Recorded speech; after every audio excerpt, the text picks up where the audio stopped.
Hi friends, இன்னைக்கு knees கிச்சனில் நம்ம பார்க்க போகிற ரெசிபி என்னோட style mixed vegetable rava khichdi. இந்த ரெசிபியை நான் நிஞ்சா இல்லாட்டி இன்ஸ்டன்ட் பாட்டில் எப்படி குக் பண்ணுறதுன்னு காமிக்க போகிறேன். உங்ககிட்ட எந்த விதமான எலக்ட்ரிக் குக்கர் இருந்தாலும் இதை யூஸ் பண்ணிக்கலாம். இந்த ரெசிபி ரெகுலர் ப்ரெஷர் குக்கரில் ஒர்க் ஆகாது. ஸோ நான் அதுக்கு வேறு வீடியோ சீக்கிரம் போட்டுடுறேன். நிஞ்சாக்குள்ளே இருக்கிற பாத்திரத்தை பார்த்தீங்கன்னா 2 மெட்டீரியலில் கிடைக்கும். ஒன்று செராமிக், இன்னொன்று ஸ்டெயின்லெஸ் ஸ்டீல். இன்றைக்கி நான் குக் பண்ணுறது செராமிக் பேஸில் குக் பண்ண போகிறேன். நீங்கள் ஸ்டெயின்லெஸ் ஸ்டீல் பேஸ் வச்சுருந்தீங்க அப்படின்னா டைமிங்ஸ் கொஞ்சம் முன்ன பின்ன மாறும். நான் அதுக்கான டைமிங்ஸ் அண்ட் கால்குலேஷன்ஸை வீடியோக்குள்ளே போகும்போது சொல்கிறேன். இன்றைக்கி நம்ம 1 கப்பு சூஜி ரவா வச்சு இந்த ரெசிபியை செய்ய போகிறோம். மீதி எல்லா மெஷர்மெண்ட்ஸும் இதை பேஸ் பண்ணி தான் இருக்க போகிறது. என்னோடய ரவா ரோஸ்டட் ரவா கிடையாது, நான் பிளெயின் ரவா தான் யூஸ் பண்ண போகிறேன். இப்போ வாங்க வீடியோக்கு போகலாம். நிஞ்சாவில் சாட்டே மோடில் லோ ஆப்ஷனை ஆன் பண்ணிவிட்டு 40 ml கடலெண்ணெய் சேர்த்துக்கோங்க. உங்களுக்கு வேணும்னா 50% ஆயில் 50% கீ சேர்த்துக்கோங்க. இன்ஸ்டன்ட் பாட்டுக்கும் இதே மாதிரி தான் சாட்டே மோட் இருக்கும். ஸோ நிஞ்சாக்கும் இன்ஸ்டன்ட் பாட்டுக்கும் ரொம்ப பெரிய டிஃப்ரென்ஸ் கிடையாது. நீங்கள் ஆட்டோமேட்டிக்காக அட்ஜஸ்ட் பண்ணிக்கலாம். எண்ணெய் நல்லா சூடானதுக்கப்புறம் அதில் 1/2 டீஸ்பூன் கடுகு, 1/2 டீஸ்பூன் ஜீரகம், 3/4 டீஸ்பூன் கடலைப்பருப்பு, 1 டேபிள் ஸ்பூன்லேருந்து 2 டேபிள் ஸ்பூன் உடச்ச முந்திரியை சேர்த்துக்கோங்க. உடச்ச முந்திரி ஆப்ஷனல் தான். இதோட கொஞ்சம் கருவேப்பிலை, அப்புறம் 3 பச்சை மிளகாவை நல்லா கீழி சேர்த்துக்கோங்க. பச்சை மிளகா தான் இதுக்கு மெயின் காரம். உங்களுக்கு வேணும்னா இன்க்ரீஸ் பண்ணிக்கோங்க. உங்களுக்கு இதோட சேர்த்து இஞ்சி வேணும்னா 1 டேபிள் ஸ்பூன் நல்லா ஸ்க்ரீனில் காமிக்கிற மாதிரி பொடிசாக நறுக்கி சேர்த்துக்கோங்க. இது எல்லாத்தையும் நல்லா ஒரு 2 நிமிஷத்துக்கு பொன்னிறமாக வறுத்துக்கோங்க. அதுக்கு மேலே 1/2 கப்பு வெங்காயத்தை ஸ்க்ரீனில் பார்க்குற சைஸில் பொடிசாக நறுக்கி சேர்த்துக்கோங்க. இது எக்ஸாக்டாக 1 நிமிஷத்துக்கு வறுத்தா போகிறோம்.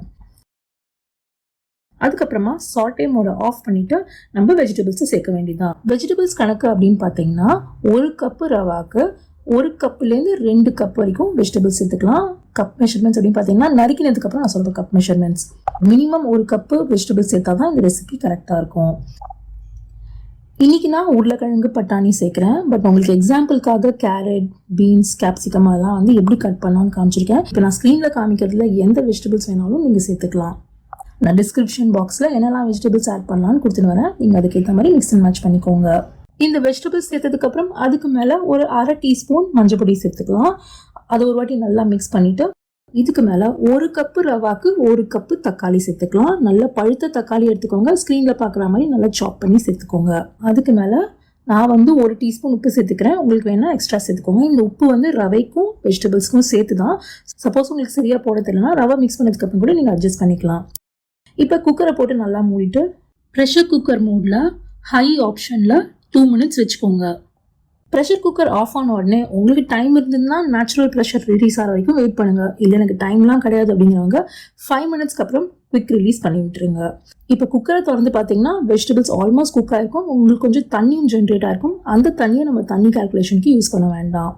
இது எல்லாத்தையும் நல்லா ஒரு வாட்டி மிக்ஸ் பண்ணிவிட்டு நம்ம எடுத்து வச்சுக்கிற 1 கப்பு ரவாவை போட்டு நல்லா பொறுமையாக மிக்ஸ் பண்ணுங்கள். ரவாவை நீங்கள் இந்த ஸ்டேஜில் ஒழுங்காக மிக்ஸ் பண்ணலன்னா ஃபைனல் அவுட்புட் நல்லா திப்பியாக வரும். உங்களுக்கு கிச்சடி ஒழுங்காக வராது. அதனால் பொறுமையாக டைம் எடுத்துட்டு மிக்ஸ் பண்ணுங்கள். நம்மளோட ப்ரெஷர் குக்கர் ஆஃபில் தான் இருக்குது. அதனால் எதுவுமே பர்ன் ஆக போகிறதில்ல. நல்லா மிக்ஸ் பண்ணதுக்கப்புறம் பார்த்தீங்கன்னா இந்த வெஜிடபிள்ஸ் கொடுத்த வாட்டர் எல்லாமே இந்த ரவா இழுத்துட்டு இருக்கும். ஸோ உங்களுக்கு சுத்தமாக தண்ணிலாம் இருக்காது. இப்போ வாட்டர் மெஷர்மெண்ட்ஸ் பார்க்கலாம்.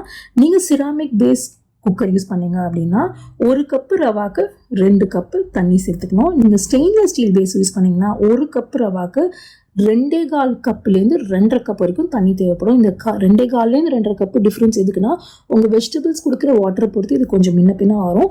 ஸோ நீங்கள் ஸ்டெயின்லெஸ் ஸ்டீல் யூஸ் பண்ணிங்கன்னா முதல் வாட்டி கொஞ்சம் லைட்டாக ட்ரையல் பண்ணுற மாதிரி தான் இருக்கும்.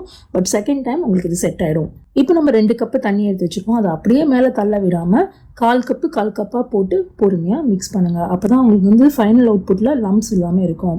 இதெல்லாம் மிக்ஸ் பண்ணதுக்கப்புறம் ஆப்ஷனலாக 1/2 டீஸ்பூன் நெய் விட்டுக்கலாம். இந்த ஸ்டேஜில் நெய் விடும்போது ஃப்ளேவர் நல்லா கொடுக்கும். மறுபடியும் க்ளோஸ் பண்ணிட்டு இதை நம்ம 2 மினிட்ஸ்க்கு குக் பண்ணுறோம். செராமிக் பேஸாக இருந்தால் 2 மினிட்ஸில் எந்த ப்ராப்ளம் வராது. பட் ஸ்டெயின்லெஸ் ஸ்டீல் பேஸில் நம்ம முன்னாடியே சொன்ன மாதிரி சம்டைம்ஸ் 2 மினிட்ஸில் பர்ன் இல்லாட்டி ஆட் வாட்டர் அப்படிங்கிற ஆப்ஷன் வரும். அப்போ என்ன பண்ணுங்கள், உடனேவே ப்ரெஷர் குக்கரை ஆஃப் பண்ணிவிட்டு குவிக் ரிலீஸ் பண்ணுங்கள். இன்ஃபேக்ட் ப்ரெஷரே இருக்காது. அதனால் உடனே ஓப்பன் ஆகிடும். ஓப்பன் ஆனதுக்கப்புறம் பார்த்தீங்கன்னா அந்த அளவுக்குலாம் காந்தல் இருக்காது. ஏன்னா நீங்கள் உடனேவே ஓப்பன் பண்ணுறீங்க. ஸோ ஸ்டெயின்லெஸ் ஸ்டீலில் குக் பண்ணிங்கன்னா பக்கத்துலேயே நில்லுங்க. ஃபஸ்ட் டைம் பண்ணுறது உங்களுக்கு ஒரு லேர்னிங் ப்ராசஸ் மாதிரி இருக்கும். செகண்ட் டைம் ஆட்டோமேட்டிக்காக நீங்களே கொஞ்சம் எக்ஸ்ட்ரா வாட்டர் ஆட் பண்ணிக்கலாம். இல்லாட்டி டைமிங்ஸை கொஞ்சம் குறைச்சிக்கலாம். இந்த கேஸ் பார்த்தீங்கன்னா நான் பர்ன் சிமுலேஷன் பண்ணியிருக்கேன். நான் எப்படி இந்த பர்ன் சிமுலேஷன் பண்ணியிருக்கேன்னா 2 நிமிஷத்துக்கு பதிலா 3 நிமிஷம் வச்சேன். செராமிக்லையும் 3 நிமிஷம்லாம் போச்சுன்னா இந்த மாதிரி பர்ன் ஆகும். அதனால செராமிக் ஆகட்டும் ஸ்டெயின்லெஸ் ஸ்டீல் ஆகட்டும் வாட்டர் அண்ட் டைமிங்ஸ் மட்டும் பார்த்து வைங்க. இப்போ நம்ம ஒழுங்காக பண்ண ரெசிபிக்கு போவோம். 2 மினிட்ஸ் ஆயிடுச்சு. ப்ரெஷரும் யூஸ்வலாக இந்த கேஸில் வந்து ஆட்டோமேட்டிக்காக உடனேவே ரிலீஸ் ஆகிடும். நம்ம திறந்து பார்த்தோம்னா நம்ம கிச்சடி வந்து ஆல்மோஸ்ட் ரெடி.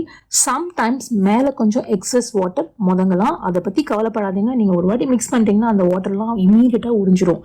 இல்லை நான் ரொம்ப பழுத்த தக்காளி சேர்த்துருக்கேன், எனக்கு நிறைய வாட்டர் ஜென்ரேட் ஆயிருக்கு அப்படின்னவங்க கொஞ்சம் சாட்டே மோட்ல போட்டு 1 நிமிஷம் மிக்ஸ் பண்ணிங்கன்னா அந்த தண்ணியெல்லாம் இந்த ரவா வந்து ஆட்டோமேட்டிக்காக உறிஞ்சிரும். இப்போ இதுக்கு மேலே உங்களுக்கு வேணும்னா ஒரு அரை மூடி எலுமிச்சம்பழம் சேர்த்துக்கோங்க. சில பேருக்கு கிச்சடியில் எலுமிச்சம்பழம் பிடிக்கும், சில பேருக்கு பிடிக்காது. இது ஆப்ஷனல் தான்.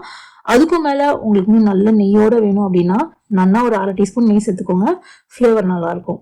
ஸோ அவ்வளோதான், நம்மளோட mixed vegetable rava khichdi ready. இப்போ நான் நிஞ்சாக்கு சொல்லி கொடுத்த மாதிரி தான் இன்ஸ்டன்ட் பாட்க்கும் ஒர்க் ஆகும். இப்போ நிஞ்சா இன்ஸ்டன்ட் பாட் மாதிரி நிறைய பிராண்ட்ஸ் இருக்கு. உங்ககிட்ட வேற ஏதாவது பிராண்ட் இருந்து நீங்க இந்த ரெசிபியை ட்ரை பண்ணி பார்த்தீங்கன்னா கமெண்ட் செக்ஷன்ல எந்த பிராண்டுக்கு எவ்வளோ டைமிங்ஸ் யூஸ் பண்ணீங்க அப்படிங்கறத சொல்லுங்க. உங்க பிராண்ட் வச்சுருவங்களுக்கு அது கண்டிப்பா யூஸ்ஃபுல்லா இருக்கும்.